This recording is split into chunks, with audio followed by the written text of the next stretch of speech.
Bismillah ar-Rahman ar-Rahim. Sous la présidence de son Excellence, M. Ismaïl Omar Guelleh, président de la République, chef de gouvernement, a eu lieu ce mardi 25 février 2025, la 5e séance du Conseil des ministres. Ont été examinés et approuvés les textes suivants. Première question qui a été examinée, communication sur le rapport annuel 2024 de la Commission nationale des marchés publics. Le secrétaire général du gouvernement a réalisé une communication sur le rapport annuel 2024 des activités de la Commission nationale des marchés publics. Le rapport de la Commission nationale s'inscrit désormais dans le paysage national et l'édition 2024, quatrième du genre, ne déroge pas à la règle et souligne la volonté des autorités djiboutiennes de renforcer la communication et de mettre en avant des avancées majeures en matière de modernisation et de transparence du système de commande publique à Djibouti. Grâce à une gouvernance renforcée, à la digitalisation progressive des procédures, à un meilleur contrôle, la commande publique s'impose comme un véritable levier de développement économique ou social. Au cours de l'année 2024, 223 marchés ont été attribués à 35 administrations contractantes, représentant un montant global de 52,98 milliards de nos francs Djibouti. Le rapport 2024 a mis en exergue le renforcement de la préférence nationale qui a été consolidée en 2024 avec 71,02% des marchés octroyés à des entreprises djiboutiennes, favorisant ainsi l'expertise nationale et le développement des PME locales. Le rapport 2024 mentionne également les avancées réalisées dans la dématérialisation des procédures de passation de marchés publics avec la création courant 2023 d'un portail électronique informationnel des marchés publics qui constitue une première étape dans notre stratégie de réforme. La République de Djibouti, durant l'année 2024, elle a également œuvré à travers cette commission à améliorer le renforcement des capacités nationales et à initier plusieurs programmes de renforcement des capacités en interne avec les administrations contractantes et en collaboration avec les partenaires techniques et financiers. Sur le plan continental, la Commission a développé des partenariats en participant à la 4e assemblée du réseau africain de la commande publique à Kigali, où la République de Djibouti a été désignée comme coordinateur de la région de l'Afrique de l'Est. Cette nomination témoigne de la reconnaissance des réformes engagées par notre pays dans la commande publique, mais aussi et surtout de l'engagement de la République de Djibouti en faveur d'une commande publique plus performante, plus transparente et davantage conforme aux standards internationaux. Enfin, il convient de préciser que le rapport 2024 de la Commission nationale des marchés publics, qui sera publié au journal officiel et dans le portail, permettra aux décideurs politiques, aux acteurs économiques, aux administrations, aux chercheurs, aux universitaires, aux étudiants et à tous nos concitoyens d'avoir une vision globale des progrès, des défis et des perspectives pour une meilleure gouvernance économique en République de Djibouti, mettant bien sûr en avant l'importance de la transparence, de l'équité et de l'innovation dans les marchés publics. La deuxième question du Conseil des ministres a porté sur le projet de décret portant création du statut particulier des cadres de l'Institut national des statistiques de Djibouti, présenté par le ministre de l'Économie et des Finances chargé de l'industrie. Le présent projet de décret a pour objectif la création de statut particulier des cadres de l'Institut national des statistiques de Djibouti. Les données fiables et précises constituent des outils indispensables pour la planification et l'évaluation des politiques publiques.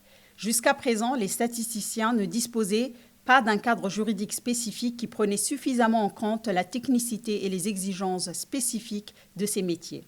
Ainsi, ce nouveau statut particulier complète le décret numéro 89/62/PRE du 29 mai 89 relatif au statut particulier des fonctionnaires.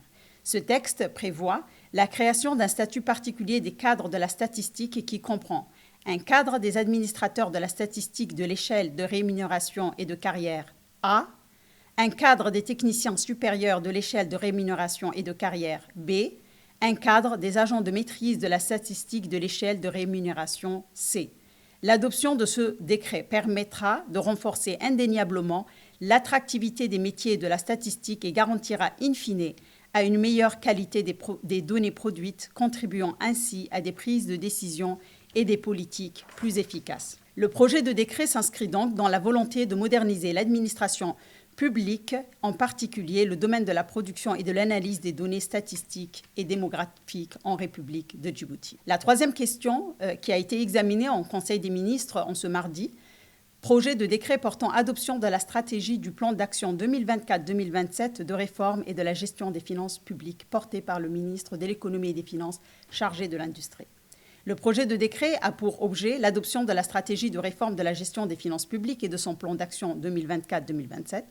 La République de Djibouti poursuit ses efforts de modernisation de la gestion des finances publiques dans le cadre de sa vision 2035 ou de son plan national de développement 2020-2024.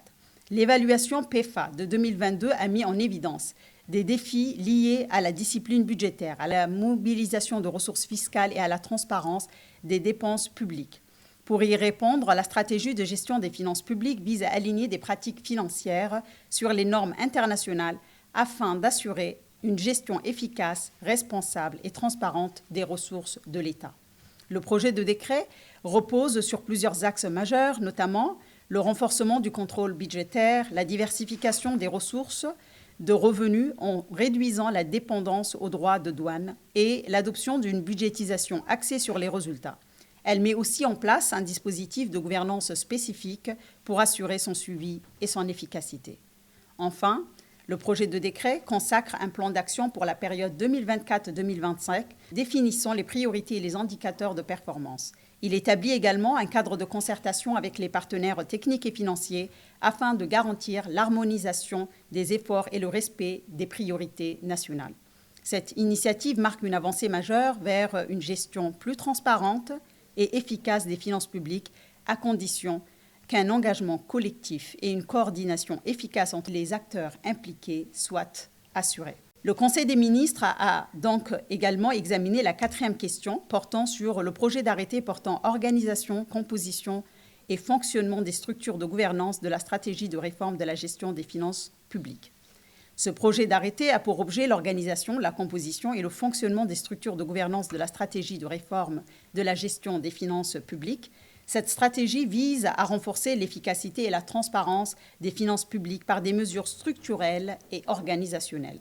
L'objectif principal visé est de moderniser la gestion des ressources publiques, d'améliorer la planification et l'exécution budgétaire et de favoriser une meilleure coordination entre les acteurs institutionnels. Cette stratégie repose sur une gouvernance claire et structurée pour garantir la responsabilisation et le suivi efficace des réformes. Il établit l'organisation et le fonctionnement des organes chargés de la mise en œuvre de cette stratégie et définit les missions et responsabilités des différentes entités. Le ministère du Travail, chargé de la formalisation et de la protection sociale, donc, a soumis également un 5e point à l'ordre du jour du Conseil des ministres d'aujourd'hui, portant sur un projet de décret déterminant les conditions de certaines positions de fonctionnaires. Le projet de décret a pour objet de fixer les modalités d'application des dispositions du titre 8 de la loi numéro 21/AN/23/9e législature portant statut général des fonctionnaires, en ce qui concerne la réglementation applicable à certaines positions des fonctionnaires. Ce projet répond à l'objectif d'améliorer le régime juridique applicable aux fonctionnaires en activité, en service détaché, en disponibilité et hors cadre, permettant ainsi une gestion optimale des ressources humaines dans l'administration publique. Il établit notamment des critères de conditions nécessaires pour qu'un fonctionnaire puisse être placé en position de détachement, facilitant la mobilité interinstitutionnelle. Par ailleurs, ce texte définit des droits et des obligations des fonctionnaires dans chaque position, en veillant à maintenir leurs droits fondamentaux et les garanties statutaires associées à leur corps d'appartenance. Ce texte garantit l'égalité de traitement entre les fonctionnaires, hommes et femmes, en matière de disponibilité. Enfin, le présent projet de décret abroge l'ensemble des dispositions contenues dans le décret numéro 84-058/PR/FP fixant le régime des congés et absences des fonctionnaires et le décret numéro 2006-0191/PR/MESN déterminant les conditions de la position hors cadre. Le Conseil des ministres a examiné la 6e question, projet de décret fixant le régime des congés et absences des fonctionnaires. Pris en application de l'article 75 de la loi numéro 21/1/23, 9e législature, portant statut général des fonctionnaires, le projet de décret établit le cadre juridique régissant les congés et absences des fonctionnaires, précisant les conditions d'octroi, la durée et les obligations des bénéficiaires. Ce projet traite des différents régimes de congés des fonctionnaires qui sont accordés en fonction de critères précis, notamment pour certains congés comme le congé annuel, des autorisations exceptionnelles d'absence qui sont prévues pour des événements familiaux ou des circonstances particulières, des congés de maladie nécessitant une certification médicale. Ainsi, ce projet de décret encadre de manière stricte la gestion des congés et absences afin d'assurer un fonctionnement optimal de l'administration tout en garantissant les droits des fonctionnaires. Il impose un équilibre entre la protection des agents publics et la continuité du service public en fixant des règles précises quant aux conditions d'octroi, aux durées et aux obligations incombant aux bénéficiaires. Enfin, le présent projet de décret abroge l'ensemble des dispositions contenues dans le décret numéro 83-104/PR/FP fixant le régime des congés et absences des fonctionnaires et le décret numéro 2019-091/PR/MTRA, modifiant certaines dispositions du décret susvisé. Enfin, le Conseil des ministres a fait donc quelques communications. Certains membres du gouvernement en mission ont fait donc des communications, à commencer par le ministre des Affaires étrangères et de la coopération internationale, porte-parole du gouvernement par intérim, a fait un compte rendu sur la participation de la délégation conduite par le président de la République, son Excellence M. Ismaël Omar Guelleh, à la 38e session ordinaire de la conférence des chefs d'État et du gouvernement de l'Union africaine qui s'est tenue du 15 au 16 février 2025 et 8 mai 2013 à Addis Abeba. Le Premier ministre a fait un compte rendu sur sa participation à la tête d'une forte délégation du haut niveau au sommet de l'action sur l'intelligence artificielle qui s'est tenu du 6 au 11 février 2025 à Paris. Le ministre de la Justice des Affaires pénitentiaires, chargé des droits de l'homme, a fait un compte rendu sur sa visite de travail qu'il a effectuée à Windhoek, en Namibie, du 9 au 11 février 2025. Le ministre de l'Économie et des Finances, chargé de l'Industrie, a fait une communication sur l'état d'avancement du 3e recensement général de la population et de l'habitat de Djibouti et souligne que ce recensement consiste à mettre à jour des indicateurs socio-économiques et démographiques. Il souligne que le présent recensement vise à fournir des données fiables, récentes et nécessaires à la conception, à la mise en œuvre et au suivi et évaluation des politiques de développement. Le ministre a également fait une présentation sur le rapport de la revue par les pairs du système statistique national de la République de Djibouti. La présente évaluation a été réalisée par une mission constituée des pairs des pays du Bénin et de la Côte d'Ivoire à l'initiative de l'Institut statistique de l'Union africaine et l'Eurostat. L'objectif de l'évaluation vise à apprécier dans quelle mesure le fonctionnement de cette stratégie de Djibouti est conforme aux principes fondamentaux de la statistique officielle des Nations Unies et à ceux de la Charte africaine des statistiques. Les investigations ont porté sur les 5 principales thématiques, à savoir environnement institutionnel, organisation et coordination, qualité statistique, processus et production statistique, diffusion, archivage et sécurité des données statistiques.